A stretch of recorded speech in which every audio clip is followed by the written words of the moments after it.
여러분 안녕하세요. 닥터가게 예방의학 강의실 곽진입니다. 오늘은 많은 분들이 아마도 앓고 계실 거라는 생각이 드는 질환인데요. 위식도 역류 질환에 대해서 말씀드리겠습니다. 국내에서는 위내시경 검사가 국가검진에 포함되어 있기 때문에 정기적으로 위내시경을 하시는 분들이 많으시고요. 대부분 경미한 위험 증세 또는 역류성 식도염이 있다는 결과 설명을 많이 들으실 거라는 생각이 듭니다. 또는 반대로 속쓰림을 이유로 위내시경을 해봤더니 역류성 식도염 진단을 받으시는 경우도 많으실 테고요. 따라서 오늘은 그 증상과 원인, 치료 및 예방에 대해서 말씀드릴 예정이고요. 그 치료제의 하나인 PPI에 대한 관련 논문을 준비해 보았습니다. 자, 이제 그럼 시작해 보겠습니다. 위식도 역류 질환의 정의는 위 내용물이 식도로 역류해서 불편한 증상을 유발하거나 이로 인해서 합병증을 유발하는 질환입니다.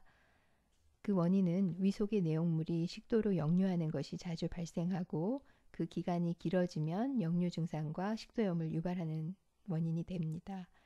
그림에서 보시는 것과 같이 하부식도 괄약근의 일시적인 이완에 의한 것으로 카페인, 알코올, 과식, 비만, 노화 등이 악화 요인이라고 볼 수 있습니다.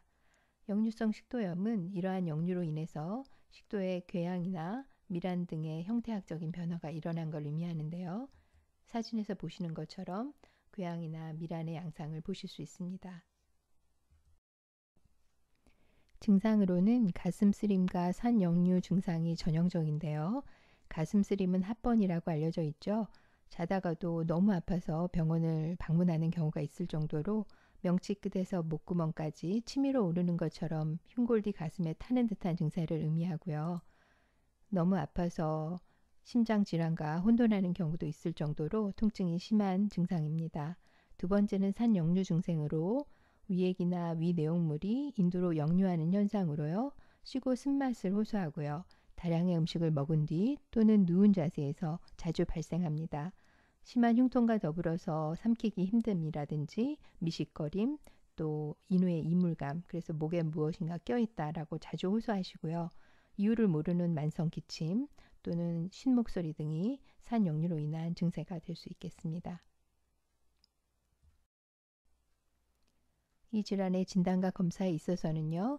이러한 역류 증상, 즉 속쓰림이나 산 역류가 나타나면 증상적으로 치료제를 써서 그 치료 반응이 있으면 위식도 역류라고 진단을 내리기도 합니다. 실제적으로 위 내시경상 아무 문제 없는데 증상을 호소하는 경우도 꽤 많고요. 이러한 경우에는 약물 치료를 통해서 증상을 완화시키기도 합니다. 그렇지만 경고 증상, 말하자면 연하곤란이라든지 구토라든지 출혈이라든지 빈혈이나 체중 감소가 동반됐다면 바로 위 내시경 검사를 하시는 것을 권고합니다. 따라서 진단 검사로는 내시경 검사와 24시간 식도 산도 검사, 식도 내압 검사 등이 있습니다. 치료는 만성적인 질환이다 보니까 치료를 중단하거나 약물 용량을 감량하면 바로 증상이 재발하는 경우가 많은데요. 사실은 이 약을 통해서 완전히 완치한다는 개념보다는 역류로 인해서 발생하는 증상을 호전시키는 것이 약물 치료의 목표고요. 또한 이것이 오래 지속됐을 때 유발될 수 있는 식도염을 예방하는 합병증 예방 차원에서 약물 치료를 하신다고 보시면 되겠습니다. 그 약물 치료제로는 히스타민 수용체 기량제와 프론토펌브 억제제, 즉 오늘 논문 준비한 내용인데요. PPI를 주로 사용한다고 보시면 되겠습니다. 예방에 있어서는 식사 후에 바로 눕지 않는 것이 중요하고요. 또 너무 늦은 시간에 음식을 섭취하고 잠자리에 눕는 것도 역류를 악화시키는 요인입니다. 그리고 만약에 식사를 한 후에 바로 누워야 한다면 침대 머리를 올리시는 것이 좋겠고요. 절주를 한다든지 금연을 하는 것은 무척 중요한 생활 습관이라고 볼 수 있습니다.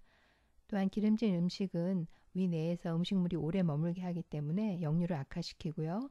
초콜릿이나 페퍼민트나 과다한 알코올 등은 하부식도 괄약근의 압력을 저하시키기 때문에 섭취를 피하시는 것이 좋겠습니다. 또 콜라와 적색 와인, 오렌지 주스 같은 음료수는 그 산도로 인해서 증상을 악화시킬 수 있다는 것을 알고 피하시는 것이 좋겠습니다. 자, 오늘 준비한 논문은요. 강의 초기에 말씀드렸던 것처럼 프로톤펌프 이니비터는 이 미식도 역류에 주로 쓰는 약물이긴 한데 이러한 장기 복용이 노인에서의 어떤 골절과 연관성이 있다는 보고가 오래전서부터 있었고요. 따라서 이와 관련된 논문을 준비해 봤습니다. 본 논문은 그 코호트 연구가 되겠고요. 노인 여성에서 골절과 낙상과 관련해서 장기적인 PPI 사용과의 연관성을 분석한 연구 논문입니다. 연구 배경을 보시면 말씀드렸던 것처럼 골절과 그 PPI 장기 복용과의 어떤 연관성이 있다는 보고가 있었고요. 그 기전은 명확하게 분석이 되지 않았는데 아마도 장내에 그 칼슘 흡수가 억제되는 이유가 있어서 그로 인해서 골흡수에 영향을 줘서 골다공증이나 어떤 골절의 원인이 된다라고 볼 수 있고요. 또한 위장 내에서 비타민 B12의 흡수 장애로 인해서 그로 인한 어떤 원인일 수도 있다라는 여러 가지 이유를 대고 있습니다. 따라서 연구의 목표는 이러한 PPI 치료와 골절 위험, 낙상 경향의 증가가 과연 관련성이 있는지를 확인하고요. 두 번째 목표는 골절 위험과 관련된 그 여러 가지 가능성에 대한 기전을 탐구하는 것이 목표이기도 했습니다. 연구 디자인은 프로스펙티브 코호트 스터디였는데요. 이 그 PPI와 골절과의 연관성을 분석하기 위해서 초기부터 계획된 연구 집단은 아니었고요. 다른 칼슘과 관련됐다든지 아니면 비타민 D와 관련된 연구 논문들의 PPI의 사용 여부에 대한 히스토리 테이킹을 대부분 하기 때문에 그와의 어떤 관련성을 통해서 사후 분석을 했습니다. 그래서 두 가지 연구가 사용된 그런 연구라고 이해하시면 될 것 같습니다.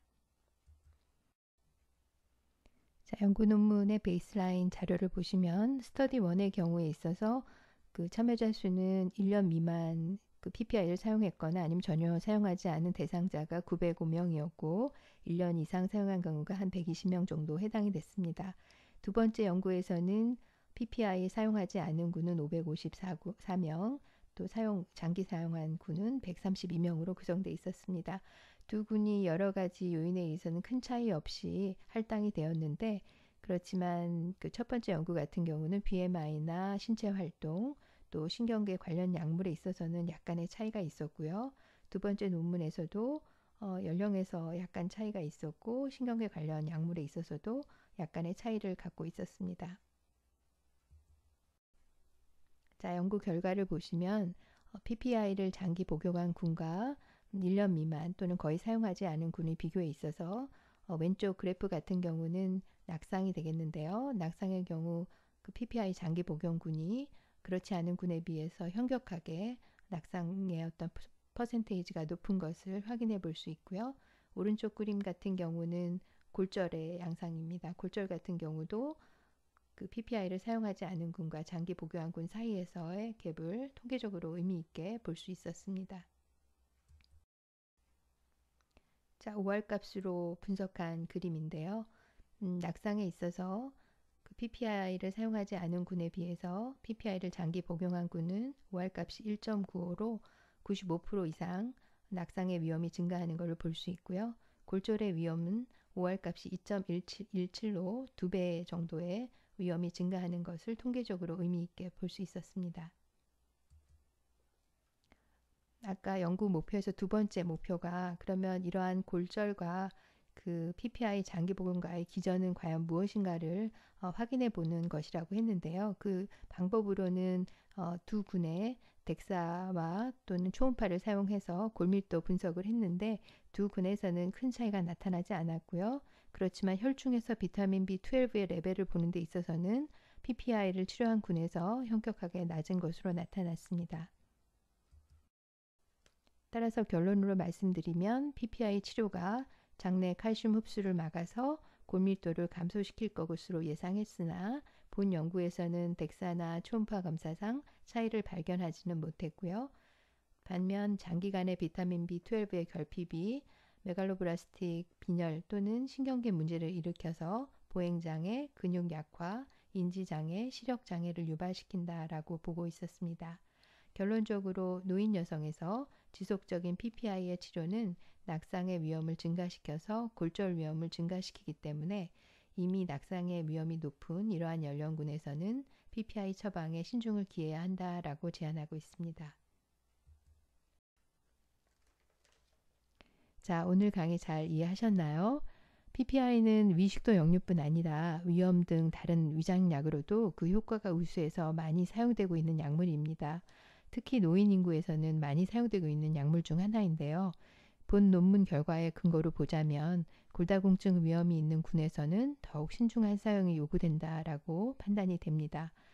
최근에는 카페인 섭취도 늘고 식습관도 변화하면서 이러한 증상을 호소하는 젊은 층도 많은데요.